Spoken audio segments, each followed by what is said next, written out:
The clouds hung low as Elias Thorne stepped off the Greyhound omnibus into the desolate chill of Innsmouth. January 17th, 1928. A date he muttered under his breath like a code. The coastal wind gouged at his overcoat as he clutched a battered leather satchel, its contents known only to him. Notebooks, correspondence, and that final letter, unevenly typed, smeared with salt, and something darker, from Dr. Avery Langston, the lead archaeologist of a vanished Miskatonic University expedition. Elias's public pretense, a feature article on decaying coastal towns of Massachusetts, fooled no one. Not the driver, who had refused to make eye contact. Not the innkeeper, who gave him a room and warned him gently to stay indoors after dusk. And certainly not the townspeople, whose pale faces and bulging eyes watched him from shuttered windows and creaking storefronts. Everything in Innsmouth whispered, no, murmured, of things left unsaid too long. The church loomed to the west, perched on a cliff where waves smashed against stone like fists demanding entry. It had no sign, no service, and judging from the overgrown path leading to it, no visitors in years. Locals spoke of the place only in hushed tones, if at all. When Elias mentioned it casually in conversation with the fishmonger, the man blanched and handed him his parcel without change. That evening, in the tiny room above the post office, Elias reviewed the letter once more. Should you choose to proceed, meet us at the coordinates enclosed. We believe the old church holds the gateway, a liminal threshold we did not expect to find. If this reaches you, we are already lost. Signed, Avery Langston. The letter's tone stirred a creeping dread, curling beneath Elias's seasoned skepticism like mold beneath wallpaper. He wasn't new to the occult. As a journalist, he'd written pseudonymous columns on secret societies, strange relics, and whispered rituals. But this felt different. Not a yarn, not hearsay. There was something in Langston's urgency, in the battered envelope that felt wet when he had first received it. He tried the usual methods, census records, property deeds, maps, but the stagnant isolation of Innsmouth defied inquiry. No one seemed to know, or admit, who had once owned the church. Town records were incomplete, eaten at the edges by mildew and time. The clerks grew jittery at his questions. His only answer came from an old woman pressed into the shadows near the wharf, who whispered a word that lodged in the back of Elias's mind like a splinter.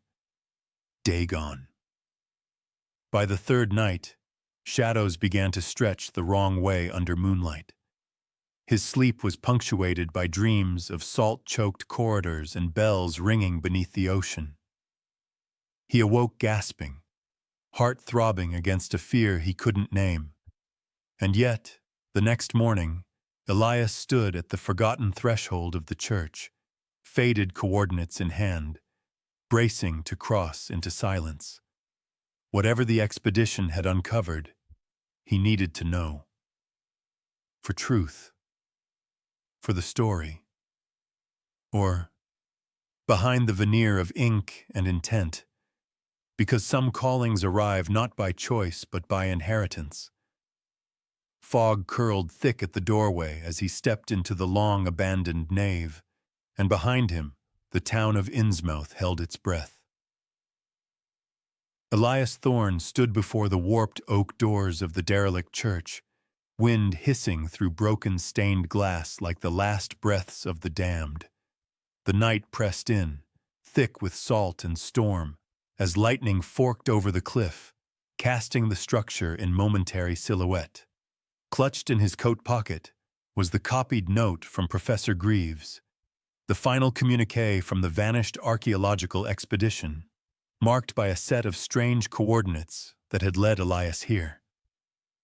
The doors groaned open with unnatural ease, Inside, the pews slumped under layers of mildew and sea-scoured decay.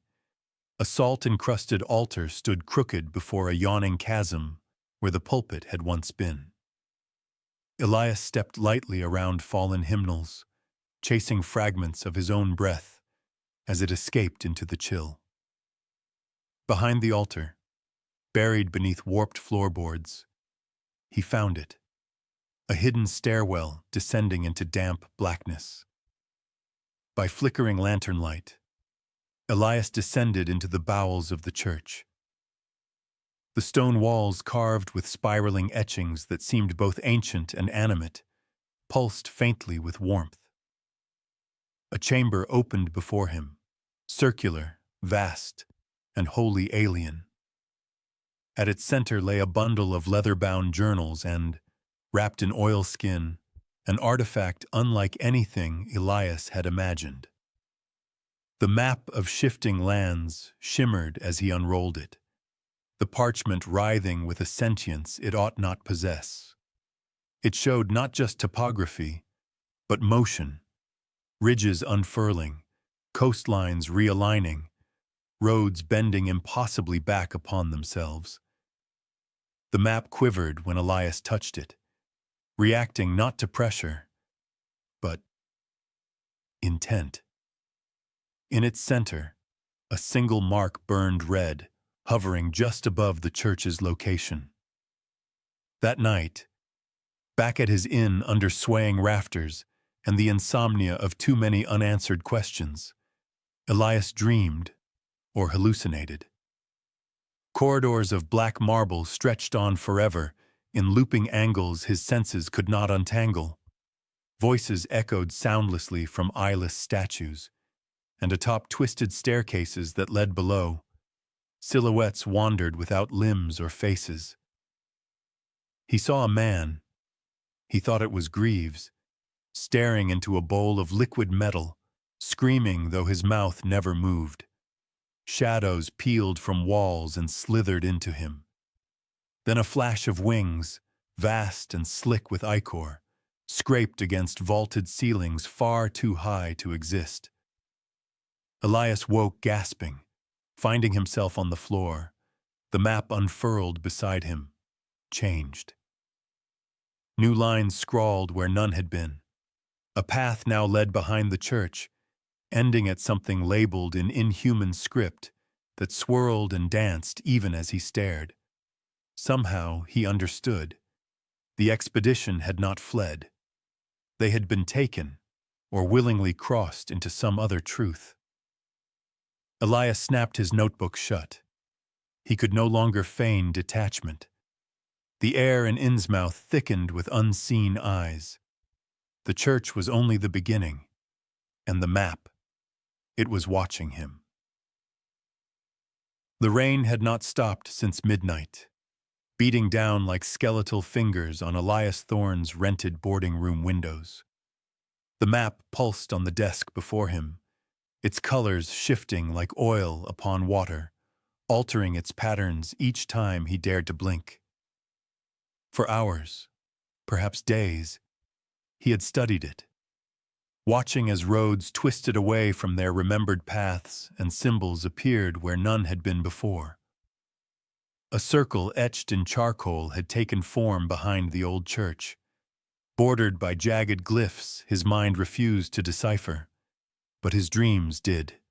Sleep brought no refuge now, only corridors spiraling into non-Euclidean obelisks and vast chambers that sang in frequencies that made his soul recoil. He saw the academics from the expedition, or the remnants of who they once were, their eyes hollow and limbs fractal. They wandered narrow ledges in timeless voids, mouths open in sermons without breath. Something watched them from below, a presence veiled in wings and malice, shifting in and out of dimension, like the sea against a tide pool, all weight and yet all absence. The artifact, this so-called map of shifting lands, had become more than guide. It was a key, and perhaps a curse. Its arteries now pulsed to something deeper, older. Elias held it under the gaslight, trembling as new contours unfolded. Paths spiraled from the ruined chapel up into the earth, ending at a structure he had not noticed before. It lay behind the church, past the cliff's edge where smugglers once hid crude idols from the South Seas. A stone seal stood there now, enshrined in vines and brambles unnatural to the New England coast. With coat collar upturned and lantern in hand, Elias forged through sleeting wind along the rocky path. The town was eerily vacant. Even the innkeeper's eternal stare had vanished, his windows dark. Only the map pulsed in Elias's pack like a second heart, guiding him. He found the stone circle where it had no business being, impossibly large, its polished basalt surface unmarred by time but covered in symbols that vibrated with familiarity. He reached out, and as his fingers traced a triangle that folded into itself, the storm above screamed. An eye, not physical, but a thing of vector and void, opened in his senses. Within its gaze, wings spanning galaxies and thought, crushing reason beneath their silent beat. Elias stumbled back. The ground beneath the seal throbbed, buried, not gone.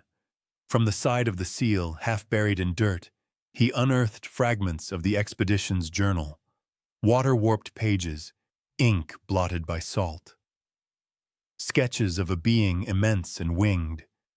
The elders of Innsmouth had feared it, had worshipped it, had hidden it. The same sigil on the map now glowed on the seal, synchronizing in a pattern like breath.